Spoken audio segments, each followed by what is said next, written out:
The Security Collective acknowledges the traditional owners of the land on which we have recorded this podcast and pay our respects to their elders past and present.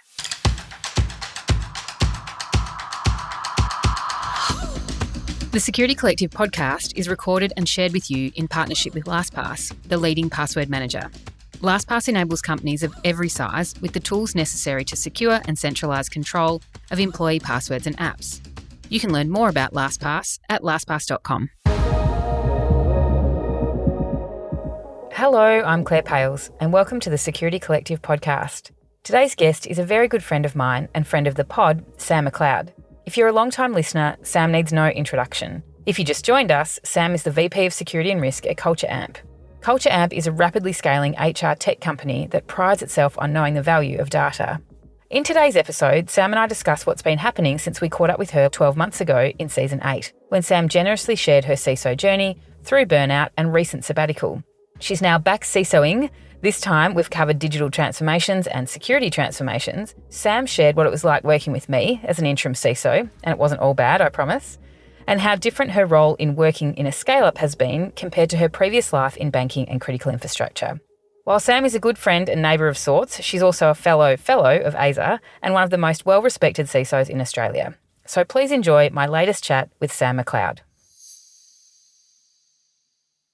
Samm MacLeod, welcome back to the podcast. Thank you. Good to talk to you again. So last time we spoke, you kindly shared your personal story of your sabbatical and what that meant for you over the last few years. And now you're back CISO-ing. How's the journey been for you from CISO to organic shop owner to consultant, back to CISO, now a global one? Tell us all about what's been happening. It's been busy. I think the idea of originally taking the sabbatical was to travel and to chill out and not work, and that didn't happen. I actually ended up taking on more side hustles than I had before I took the sabbatical. But look, it's been fun. Lots of lessons learned, one of them in particular being that I really need to challenge my brain, and I have a passion for cyber that I kind of lost for a little while in the throes of doing the day-to-day. So coming back into it with a little bit of gusto is good, but I'm also still challenging some old habits. So I do find myself in CISO land again, working for a vendor, which is a bit different to what I've done before, but still trying to balance that personal investment and self-care and keeping that at the forefront while really trying to challenge where I'm at and what I'm doing and not falling into some of the, forgetting about me and just focusing on the role that I'm in and playing the role. For me, it's about knowing what companies I want to work for and what type of CISO roles really match me and what I'm prepared to dive into and do and how I show up every day. So the particular vendor I'm working for at the moment is scaling. So they've gone from startup to scale up, and they're growing, and there's lots of problems to solve and opportunities to jump into. And for me, that brings the fun and the passion out. It also presents an opportunity for me to do really cool security things and get creative. And therefore, it's not the drudgery of day to day so much as it is trying to do really cool new things. You're also kind enough to share what happened to you throughout the sabbatical around burnout, and now you're going back to a permanent CISO role. Do you feel like you've set yourself up for success in what you were just talking about around self-care and challenging yourself to make sure that happens? I think so. There are days already where I've found myself having to go, hey, you said you weren't going to do this. Come on, figure out a better way to go and navigate this so that you're not putting yourself at risk and keeping an eye on who you want to be and how you show up.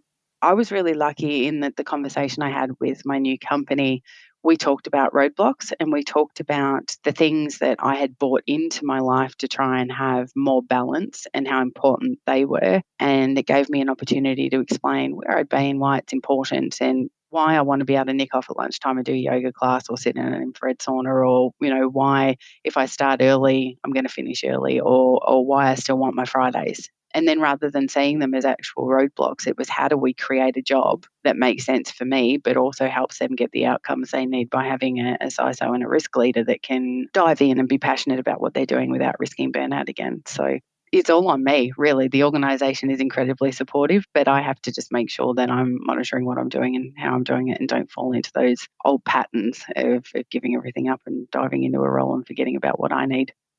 I'm very fortunate to have been able to work with you for a couple of years in our business together. And I can absolutely testify that Fridays you set aside, and that was a day that was pretty sacred, and that you didn't do work on those days. And, if the house was on fire, you would help. Yes. But you were very structured about that. And I guess while we worked together, you got to experience the interim CISO life. So, not being that permanent leader and having the flexibility of just not working 5 days a week. And I'm interested what that was like for you, being an interim where you're caretaking. And so does it feel temporary? How did you approach being an interim leader as opposed to maybe how you've approached your more permanent role now? It did feel temporary, and it's funny, I learned so much. I had a wonderful experience going into lots of different organisations, which gave me exposure to how execs work and lots of different execs. So you learn the different personalities, the different approaches, what they've brought with them along the way from their careers and how they apply that everywhere they go. But also some exposure to the boards in different kinds of organisations as well, and what level of understanding they have around cyber and how they operate together and what's important to them, and what experience they're bringing from different boards that they're on into the organisations they're in. So the exposure was fantastic and the learning was incredible. I also saw new security problems I'd never seen before and had to figure out how to solve those, some in a very structured way, some in creative ways. But what I did find really interesting is being a temp was different depending on the organisation you're in. So some organisations completely ignore that and you end up just being part of the furniture, part of the family, and you're just getting stuff done. Whereas others still keep that kind of line in the sand that, from a trust point of view, you're temporary, you're here to fill a role, we're waiting for the more permanent one to come on board before we do anything cool and funky. So I had to kind of adjust through that process around the ones who really wanted to embrace me and embrace the process. It was about just diving in and getting stuff done and becoming part of that crew. Whereas the ones who had kind of a little bit of a line in the sand and the sense that it was the interim vibe, if I felt it was sort of impeding the engagement at all, took a very consultative role instead, which was just very much around questioning and helping with the objectives and trying to figure out where they wanted to go and what they wanted to do.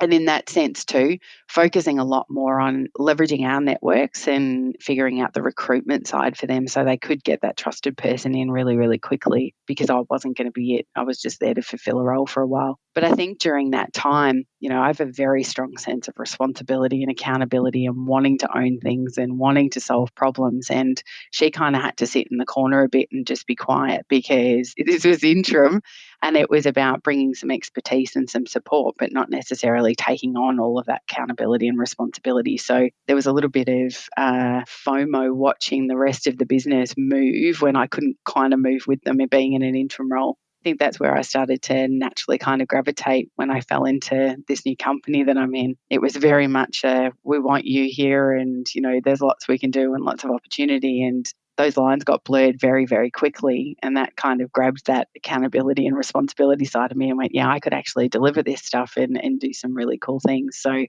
whilst the interim is good, and I absolutely support and believe in finding those different opportunities for all sorts of interim execs to step in and help and bring new learning even to the organisations and a different flavour of skill and the expertise they've got for a temporary period of time. For me, I did it a couple of times and learnt a lot, but I was just screaming out for a little bit more belonging, I think.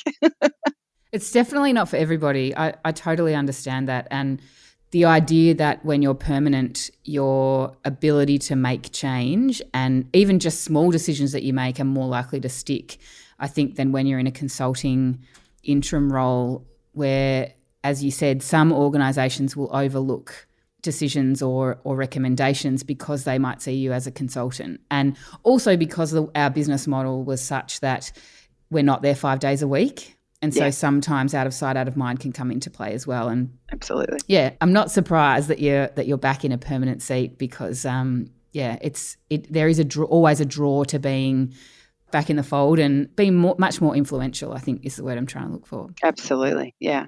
I want to be cheeky. For people who didn't go to ASA this year, which includes me, they wouldn't have seen you speak. And you spoke this year about digital transformation and particularly about security transformations. I'd love to hear the highlights of the session and what were you hoping the audience was going to take away from it? The highlights really were we've still got a number of organisations going through their own digital transformations, whether that's trying to keep up with their competitors, whether that's bringing new product to market, whether that's diverging into other industries, whatever it is. With that comes innovation, emerging technology, and lots of change. So really talking about, well, if this is happening in organisations, what does that actually mean for security? And then what does security need to do to step up and support that? But at the same time, is that the best time to start thinking about security transformation itself and actually stepping into keeping up with that pace of change? And if the business is transforming in a particular way over to the right, what should security be doing over to the left to kind of keep up with that and modernise practices and what they're doing? So we talked a lot about the risks and the security challenges that come from digital transformation, but then also how does the security team get ahead of that plan or be part of that plan so that they can lay a foundation. We talked a lot about being able to see around corners, and there's a really cool book that I referenced by Rita McGrath, which talks about all of big tech actually, and some of the really big organisations like Amazon and others who have been able to completely disrupt marketplaces. And the security piece actually comes along with that. And how do they support these organisations to be so successful by laying a foundation, becoming an enabler, or being able to get in front of what that change is the business is doing, so that all the security things or the data protection things, or whether it's privacy regs and so on, are all thought about well in advance of the change actually taking place. But then we also talked about betting the business at their own game. If they're looking for emerging tech, if they're looking for innovation, security should be doing the same thing. It's not stagnant anymore, and some of the old practices that we have from a security point of view are built around enterprise models and on-prem technologies. And so we talked a fair bit around, what does it mean to actually become predominantly SaaS driven, whether that's just in the business itself or whether that's also the security tools, and what risk does that present, but what opportunity does it also bring for security to do really cool and funky things and take some of the friction out of what we do for the business and enable them to move at pace and quicker. So that were some of the highlights. We talked a lot about security teams. So I took the opportunity to discuss some of the work that we've done in the past around how do you sit back and go, this is the business strategy, this is the technology strategy or the innovation strategy, could even be the data strategy. And then how do you build a security strategy that underpins that and supports it? But then how do you sit back and look at your practice and look at what capability do we need? Therefore, what skill do we need? And is the team ready for that? And where could individuals step up? And how do you train and how do you develop? And then how do you build out a group of people that can actually take security on its own transformation journey, but also support the business who's doing the same? So talked a lot about operating models and how that all fits into getting ready to support a business that's going to go through massive change. I'm interested to know why you chose this particular topic because, you're great at public speaking and it's not for everybody, but to get the opportunity at ASA to take some time in front of these security leaders and other execs that go to these events, what drove you to choose transformation op models, that particular topic when there are 50 things you probably could have spoken on? Partner in crime and I did a little bit of, it was a joint prezzo, so we did a little bit of brainstorming around where we think there's still challenges in understanding how to support businesses that are going through massive change. And you can call it transformation, you can call it change, but the digital piece just simply comes in because the prolific use of data and the need to know the value of your data and expose your data in order to have a business that's got some value to it seems to be the leading charge for a lot of organisations. So what does that mean for security? And are we still seeing a lot of organisations who are going through change, but security is lagging? And there had been a number of different research papers and things floating around that talks to sec DevOps and how well or not embraced that is still in organisations. How are we helping organisations to move at a rapid pace so they can remain relevant? And so we just ended up sort of brainstorming around that and thinking, well, there was nothing else on the ASA agenda that talked about how you transform a security organisation to meet a transforming business organisation. So the opportunity was there. It originally started out as more of a technology conversation. And look, the first half of the presentation was quite tech focused because it was all about digital and emerging tech and innovation. But the second half was there's a whole heap of other things that come into play around your traditional tech, people, process. Now I went down the people and process path, and what does that mean and what does it look like? And myself and my co-presenter have both had experience in supporting transforming organisations and also having to transform security teams. So we brought all of that together to try and paint a picture around it's challenging, but it can also be quite fun at the same time, modernising a security team. I guess you're in the throes of that now, working in an organisation that's transforming and, having, I guess, worked previously in banking and critical infrastructure that are traditionally changing organisations, but they've got, long histories. You're now in a startup where things are probably moving at a rapid pace. And as you said earlier, it was a startup, now it's a scale up. How's it different for you working in an organisation that is transforming just purely due to the nature of the size and scale of the business and the products, as well as you having to keep up with that in a very different way, I think, to how you were probably working in transformations in banking or critical infrastructure? It's really, really different. So, yeah, as you said, it's a startup that, only 2 years ago had about 400 people in it and now is up around 1,100. They're scaling at a rapid pace and the growth trajectory is quite significant. So when I came in as an interim and before I decided to stay, it was fascinating to me the amount of success that the organisation had had in spite of how, to me, coming out of very structured organisations, it looked quite scrappy. Everyone all hands to the deck all the time, super, super smart people. It's a tech company with lots of clever tech people, but it's about rapid delivery of capability to customers whilst also kind of being an organisation that's growing in its data and what it can do with its data. So, it might be HR tech, but it's rapidly becoming a data company that is also a research company. It's full of young entrepreneur types who have come to work at the organisation, not just to do a job, but also to learn from founders because they have ideas and they've got big ideas and they can practice those in this kind of environment and then potentially go off once they have more ideas and do things for themselves in that entrepreneurial mindset. It's also very different being in an organisation that's founder-led. In my experience in some of my previous organisations, when you sit down and you talk about security and security risk, you're doing that with a bunch of people who understand risk for each of their specific areas, whether it's operational, strategic, market risk, credit risk, whatever those things are. And a CEO who's got a strategy that they're leading on behalf of a whole heap of shareholders. Being in a founder-led organisation, in this instance, the three key people that I'm speaking with on a regular basis, they know their business inside and out. They're dealing with risk every single day, even if they don't call it that. They know how it all hangs together in minute detail. They know what the future vision is. They know what the technology should be able to do. They know how they want to unlock and get the value out of the data.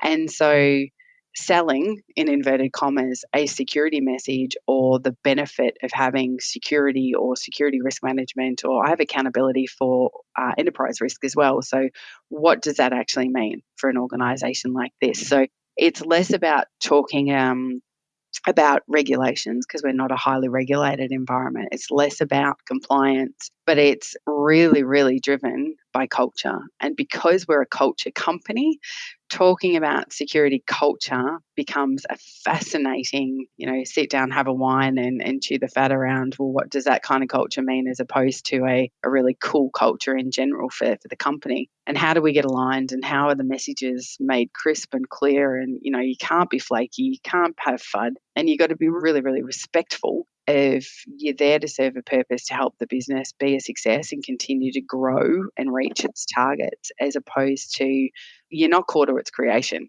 and you're not core to what it's going to continue developing over time. So it's very much just about joining in the scramble and trying to catch the stuff that's happened in the past in order to help remove any kind of tech debt and things like that. But then trying to build something in the background that's, repeatable and proactive, and that, if we ever get to a point where we need to be more robust, that foundation is there so that it can be relied upon. So it's a very different kind of approach to what I've done before. So it's probably a little bit of the the creativity and the innovation around security that I got to play with at ME Bank, being a smaller bank, even though it was highly regulated, and a whole heap of the stuff that we did around digital within AGL, and kind of bringing that together and going, if I unpick it, what makes sense for this company and how do I apply that, and, how's it going to be received too? So this, being in this kind of organisation that's all about culture, the values are very different, the trust models are very different, and the focus on how we embrace or embed controls is very different as well. So being able to pick and choose which ones are going to be,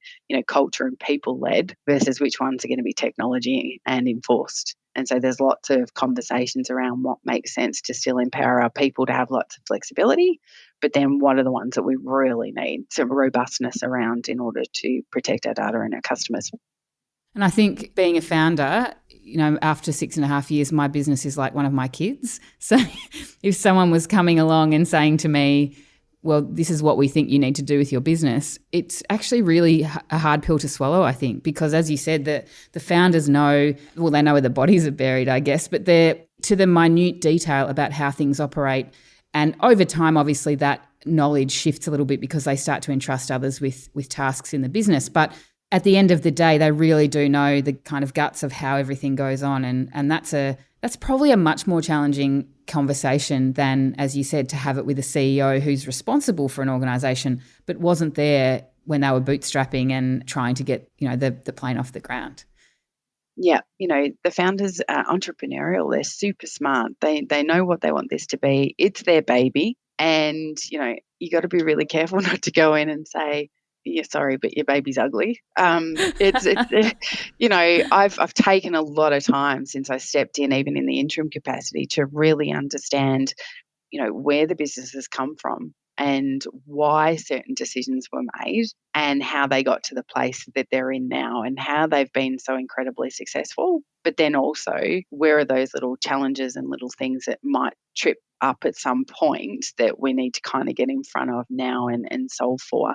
And for lots of different business reasons, not just because I have a security framework that says we should have these things in place. So it's a slightly different mindset to how I would go about it from a regulatory or a compliance point of view, I suppose. And it's very much customer-led and data-led too. Which many organisations, I guess, are like that, but every business is so different, and you're going in as a CISO, even if you'd gone into another bank or another critical infrastructure operator, it would still be different. I think that's the challenge that we see in our industry, is that not all CISOs are built the same and not all organisations are built the same. And look, at the end of the day, I think having an opportunity like you've had to see what interim life is like and step in and out of organisations quite rapidly in the scheme of things, and now be back in the permanent seat. I think Culture Amp is so lucky to have you. Thank you. Sam, it's always amazing to have you on the podcast. I think this might be our fourth chat or fourth invitation, and we'll definitely have you back again. Thanks for sharing your wisdom and for being part of a really great community. It's really, really great to have you. Thanks. Thanks for having me. It was good fun. I love a chat. The Security Collective podcast is recorded and shared with you in partnership with LastPass, the leading password manager. LastPass enables companies of every size with the tools necessary to secure and centralise control of employee passwords and apps. You can learn more about LastPass at lastpass.com.